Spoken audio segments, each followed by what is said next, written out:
नमस्कार दोस्तों। आज हम लोग थर्मल इंजीनियरिंग फर्स्ट के ऐसे इंपॉर्टेंट टॉपिक्स की बात करने वाले हैं जो थ्योरी एग्जाम में पूछे जा सकते हैं। समझने के लिए वीडियो पूरा देखना पड़ेगा। कई लोग तो ध्यान से सुनते भी नहीं, तो ये भी आप लोग करें कि ध्यान से सुने जो भी यहां पर मैं समझाऊंगा। इससे पहले मैं basic mechanical engineering, fluid mechanics, material science and engineering, manufacturing engineering, इन सबके इंपॉर्टेंट टॉपिक पर वीडियो बना चुका हूं। वह जरूर देख लें आप, जिससे आप उन सब्जेक्टों की भी तैयारी स्टार्ट कर सकें। चलते आज का सब्जेक्ट स्टार्ट करते हैं। पहला चैप्टर है सोर्स ऑफ एनर्जी, ऊर्जा के स्रोत। जहां जहां से हमें ऊर्जा मिलती है उन सब के बारे में हमें समझना है। बिल्कुल प्योर थ्योरी है, लेकिन इसमें भी कुछ ऐसे इंपॉर्टेंट टॉपिक है जिनको हमें विथ डायग्राम समझाना पड़ेगा। इसकी पीडीएफ में प्रोवाइड करा दूंगा, उसके लिए आप परेशान ना हो।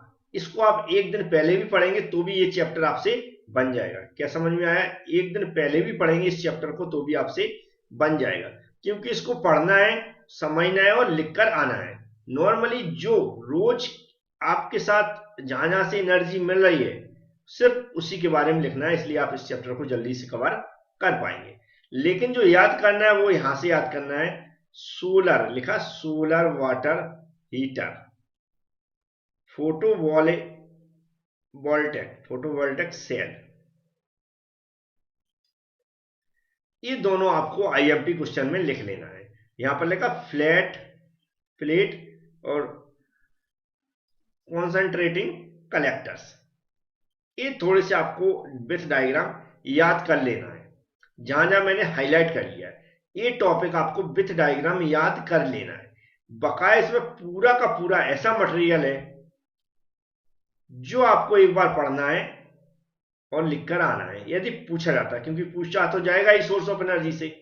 तो इसलिए इसमें हम कोई ज्यादा इंपॉर्टेंट क्वेश्चन बताने की कोशिश नहीं करेंगे, ना ही सिर्फ जो इंपॉर्टेंट कुछ ऐसे थे कि ये आपको याद कर लेना है, रट लेना है। बकाया सबको एक बार, जैसे renewable energy, non renewable energy, जितने भी यहाँ पर ये टॉपिक लिखे सब कुछ आपको हम पीडीएफ प्रोवाइड करा देंगे, वो वैसे ही पढ़ के आ जाना है।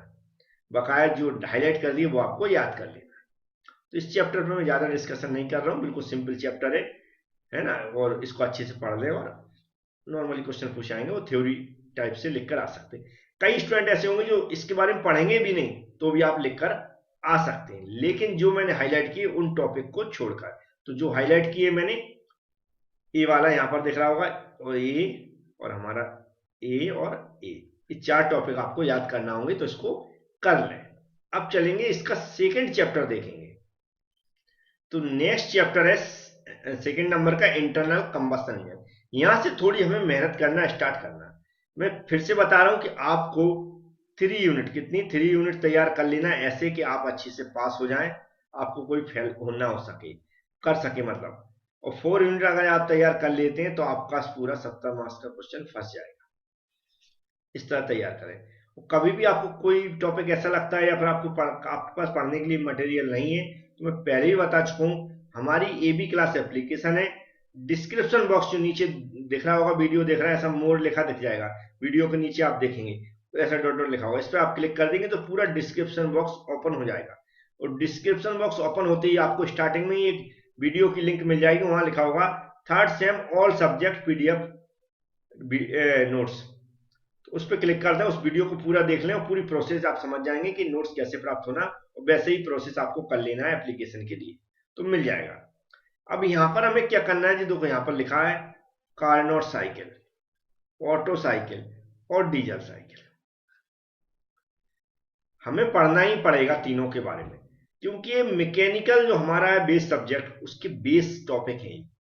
हमें सीखेंगे तब हम मैकेनिकल में आगे बढ़ेंगे। तो ये थ्योरी एग्जाम हो या फिर नॉर्मली आप पढ़ रहे हो, अभी आपके पास टाइम है तो इनको वैसे ही पढ़ेगा।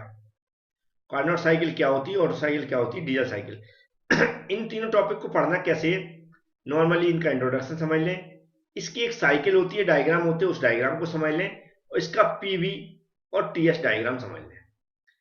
थ्योरी एग्जाम के हिसाब से तो इंपॉर्टेंट होते ही है, लेकिन आपको वैसे भी इसको पढ़ना ही है, मतलब बिल्कुल स्किप नहीं करना है इस टॉपिक को। तो इन तीनों को अच्छे से पढ़ लें।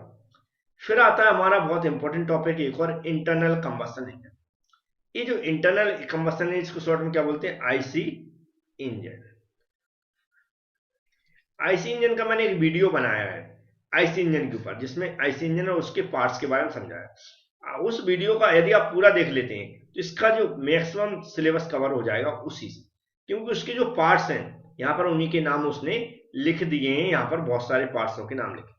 तो हमें क्या करना है, आईसी इंजन का इंट्रोडक्शन समझना है, उसमें जितने भी पार्ट्स होते हैं उनको उनके बारे में समझना, जिससे हम लोग उनके बारे में लिख सकें या समझ सकें। तो हमें क्या करना है, ये तो हमें करना ही है। ये भी क्या आईएमपी टॉपिक थ्योरी एग्जाम में आए ना आए हमें मतलब नहीं है, लेकिन ये तो आपको कंपलसरी पढ़ना है। मैकेनिकल इंजीनियरिंग के बेस हैं, यदि आप आज नहीं पढ़ेंगे तो आगे मैकेनिकल इंजीनियरिंग में नहीं पढ़ पाएंगे, नहीं कुछ सीख पाएंगे। तो ये हमें पढ़ने के हिसाब से आईएमपी क्वेश्चन है वो पढ़ना ही है। आईसी इंजन की डिटेल कि आईसी इंजन का इंट्रोडक्शन, उसके कंप्लीट जो पार्ट्स होते हैं, चाहे पिस्टन हो, सिलेंडर हो, क्रैंक केस हो, क्रैंक पेन हो, ये बहुत सारे यहाँ पर पार्ट्स के नाम लिखे हैं। सारे पार्ट्स जो हम गाड़ी चलाते हैं उसी के पार्ट्स की बात कर रहे हैं। तो इंटरेस्ट तो होता ही सभी को कि हमें गाड़ी के जो पार्ट्स हैं उनके बारे में स्टडी करेंगे, क्या उनका फंक्शन है वहां पर, तो उन सब के बारे में पढ़कर आए। और एक ही वीडियो मैंने ऐसा बनाया आईसी इंजन का, उसी को आप देख लेंगे पूरे से पूरी तरह, तो सब कुछ सारे टॉपिक कवर हो जाएंगे। अब और आईएमपी क्वेश्चन तैयार करता हूं मैं।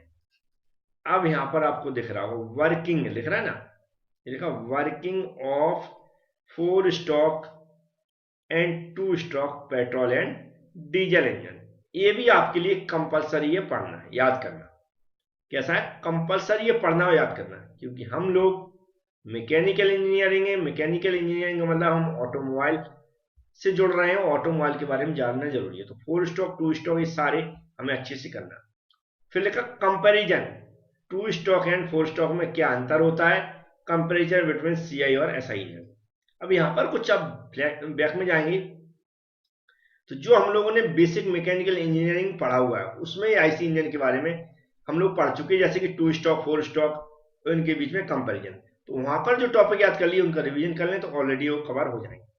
फिर हमें पढ़ना है valve timing diagram, valve timing diagram और फोर्ड टाइमिंग डायग्राम, 4 स्ट्रोक और 2 स्ट्रोक इंजन।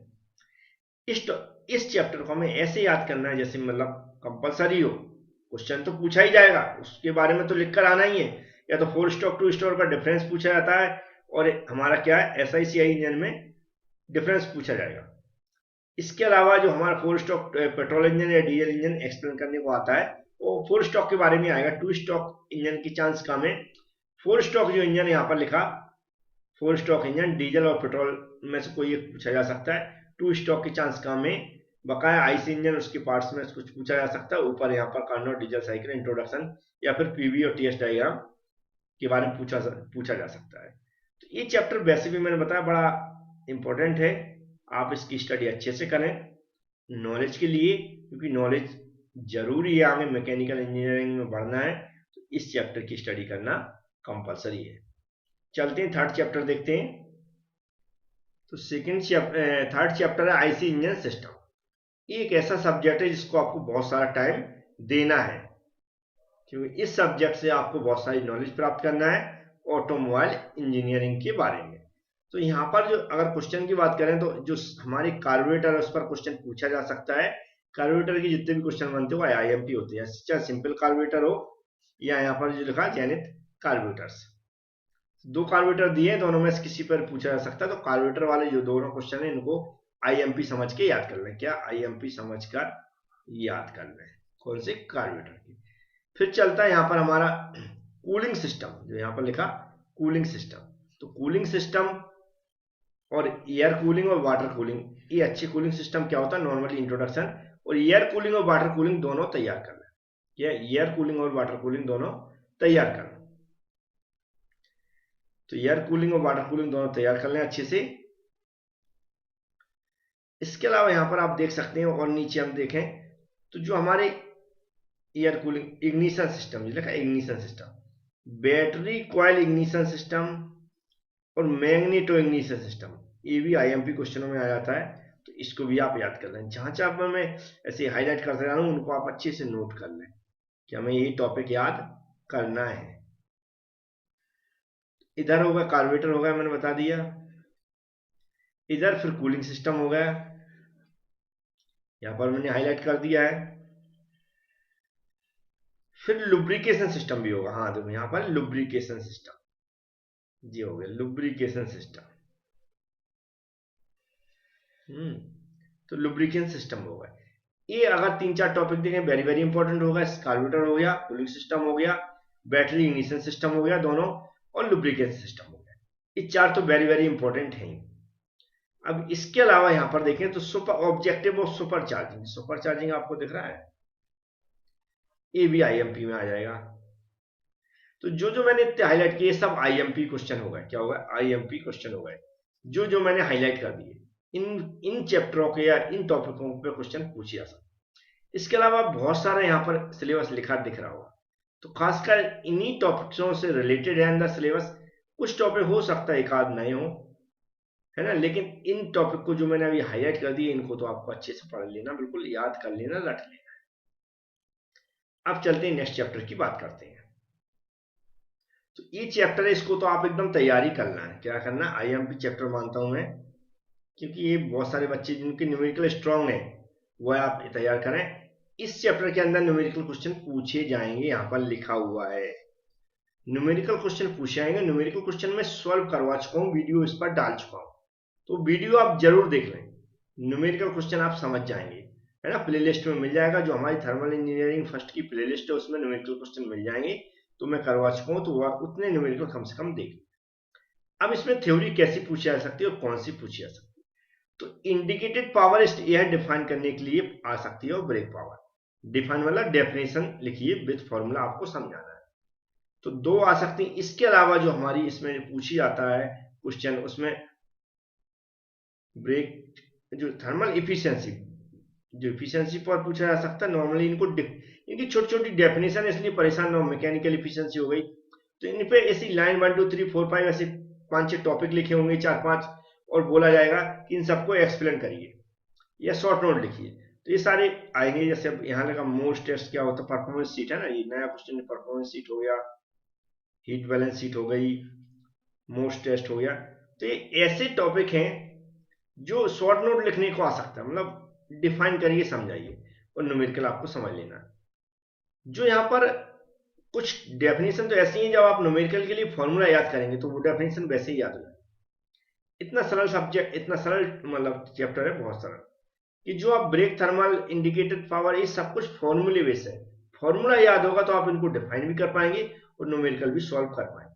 तो एक बार आपको इसकी थ्योरी जरूर पढ़ना पड़ेगी, क्योंकि न्यूमेरिकल क्वेश्चन वहीं से बनेंगे, फॉर्मूले आपको तभी याद होंगे।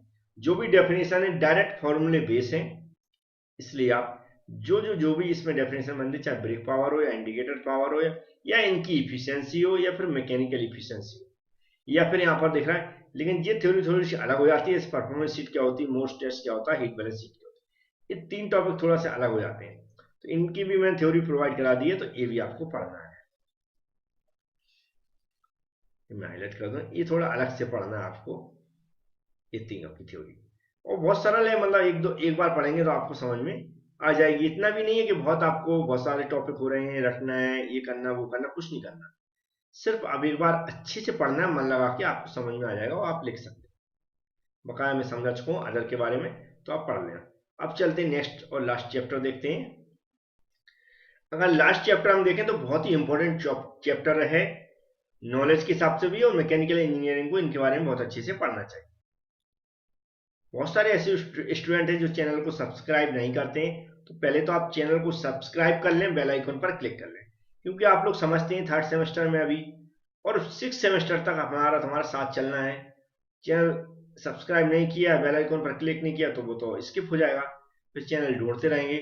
सब्सक्राइब करने से और बेल आइकन पर क्लिक करने से फायदे हैं कि जब भी मैं आपकी सिलेबस स्टार्ट करूंगा तो उसके नोटिफिकेशन पहुंचने लगेंगे वीडियो के, तो आप उस टाइम से उनको देख सकते हैं। तो उम्मीद है आप लोग समझ गए होंगे। पहला चैप्टर है एयर कंप्रेसर। एयर कंप्रेसर में कुछ ऐसे टॉपिक हैं जो आपको एकदम से अभी से रट लेना, जैसे कि रेसिप्रोकेटिंग कंप्रेसर। ये रेसिप्रोकेटिंग कंप्रेसर की कंस्ट्रक्शन, वर्किंग जो भी है, आप इसको अच्छे से समझ लें। दूसरा है सेंट्रीफ्यूगल कंप्रेसर, इसको भी आप बहुत अच्छे से समझ लें। ये 2 टॉपिक ऐसे हैं जो बिल्कुल आपको रट लेना है। इसके अलावा जो हमारा सिंगल स्टेज लिखा होगा और मल्टी स्टेज कंप्रेसर लिखा, multi stage compressor, multi stage compressor लिखा हुआ है। और यहां पर क्या लिखा जाएगा, सिंगल स्टेज कंप्रेसर, जिसका मतलब है कि जो मल्टी स्टेज कंप्रेसर है और सिंगल स्टेज कंप्रेसर है, इसके बीच में हमें डिफरेंस याद करना है, क्या अंतर होता है दोनों के बारे में ये याद करना। पहला क्या होगा, रेसिप्रोकेटिंग, दूसरा होगा सेंट्रीफ्यूगल। थर्ड क्वेश्चन हो गया जो हमारा मल्टी स्टेज कंप्रेसर और सिंगल स्टेज कंप्रेसर है, इन दोनों में अंतर याद करना है, डिफरेंस याद करना है। समझ गए होंगे?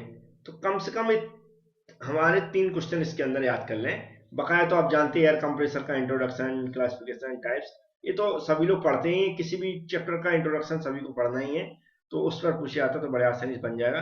4 क्वेश्चन रहेंगे, कंप्रेसर क्या होता है, कैसे काम करता है और क्या उसकी वर्किंग है। दूसरा क्वेश्चन हो जाता है रेसिप्रोकेटिंग, तीसरा हो जाता है सेंट्रीफ्यूगल, चौथा हो जाता है मल्टी स्टेज और सिंगल स्टेज कंप्रेसर में क्या डिफरेंस है।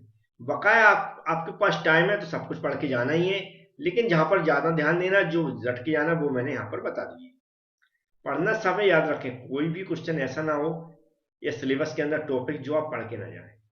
पढ़ने से फायदे हैं, जैसे आप पढ़कर जाएंगे और आपने मान लो डाटा नहीं है, कई बार ऐसा होता है भाई, पेपर ही बनाने वाले ने एकदम ऐसा बना दिया कि भाई कुछ नए टॉपिक रख दिए सारे, तो वहां पर उसको आप लिख पाएंगे तो आपके पास होने की चांस 100% बढ़ जाएंगे। तो सारे टॉपिक पढ़ें और जो मैं यहाँ पर हाईलाइट कर रहा हूँ उनको रट लें, बिल्कुल याद कर लें। समझ गए होंगे? नेक्स्ट रेफ्रिजरेशन, यार ये भी देखो, घरेलू रेफ्रिजरेटर होता है, देखा होगा आपने, एसी वेसी देखी होगी, तो बड़ी इंपॉर्टेंट टॉपिक है, इसके बारे में जानकारी होनी चाहिए। तो यहाँ पर देखा सीओपी दिख रहा होगा, यहाँ पर और इंपॉर्टेंट जो होता है वो है वेपर कंप्रेशन रेफ्रिजरेशन सिस्टम। क्या होता है, पहला इंपॉर्टेंट टॉपिक होता है वेपर कंप्रेशन रेफ्रिजरेशन सिस्टम। इसको और इसके कंपोनेंट को हमें बहुत अच्छे से याद करना है। क्या होगा, पहला important vapour compression refrigeration system. COP define करने के लिए आ सकती है, उसके बारे में लिखने को आ सकता है, तो इसको भी हमें आईएमपी में लेना है, आईएमपी में लेना है। इसको भी हमें, जो वेपर कंप्रेशन रेफ्रिजरेशन सिस्टम, इसको भी आईएमपी में लेना है। अब आ गया सीधा एयर कंडीशनिंग, है ना। क्या air conditioning, air conditioning system में यहां पर कुछ टाइप्स लिखे हैं, comfort and industrial air conditioning, है ना, window air conditioning, summer air conditioning system, winter air conditioning system. तो ये जो डिफरेंट टाइप्स की एयर कंडीशनिंग सिस्टम है, इनको हमें सभी को पढ़ना है। डिफरेंट टाइप्स की एयर कंडीशनिंग सिस्टम है, इनको हमें पढ़ना ही है। सिंपल डायग्राम रहेगा, एक बार हमारा वीडियो या फिर आप पीडीएफ से आप स्टडी करेंगे, एक बार में ही समझ में आ जाएगा। बहुत सिंपल है, लेकिन पढ़ना है ना। तो आपको मैंने हाईलाइट कर दी, ये सब पढ़ के जाना ही है, डिफरेंट टाइप्स के। अब यहाँ पर कुछ ज्यादा नहीं लिखा, कंपोनेंट्स एंड वर्किंग लिखा है, एप्लीकेशन। जो वेपर कंप्रेशन रेफ्रिजरेशन सिस्टम को आपको इसको इस तरह तैयार करना है, इसके कंपोनेंट, हमें एक एक कंपोनेंट रट जाए, उन कंपोनेंटों पर क्वेश्चन पूछा जाता तो वो भी हम लिख सकें। इसके कंपोनेंट आपने पढ़ेंगे तो देखेंगे, कंप्रेसर होगा, एवापोरेटर होगा, कंडेंसर होगा, एक्सपेंशन वाल्व होगा। इस तरह जो कंपोनेंट होते हैं, इनकी हमें स्टडी करके आना विथ वर्क, जिससे आप इस टॉपिक को कंप्लीट कर सकें। रेफ्रिजरेंट देखा है, रेफ्रिजरेंट, तो रेफ्रिजरेंट कौन कौन से होते हैं उनके बारे में थोड़ा थोड़ा इंट्रोडक्शन समझना है, तो वो भी हम, हो सकता है पीडीएफ ना हो तो अपलोड कर देंगे। यहाँ पर जो पीडीएफ नहीं है उनको मैं सबको अपलोड कर दूंगा। तो इस चैप्टर के बारे में भी आप लोग समझ गए होंगे कि हमें क्या याद करना है। उम्मीद है इन सब जो भी मैं बताता हूँ उसका फायदा जरूर मिला होगा। वीडियो को लाइक करना ना भूलें, उसको एक बार लाइक जरूर कर दें। Thank you friends.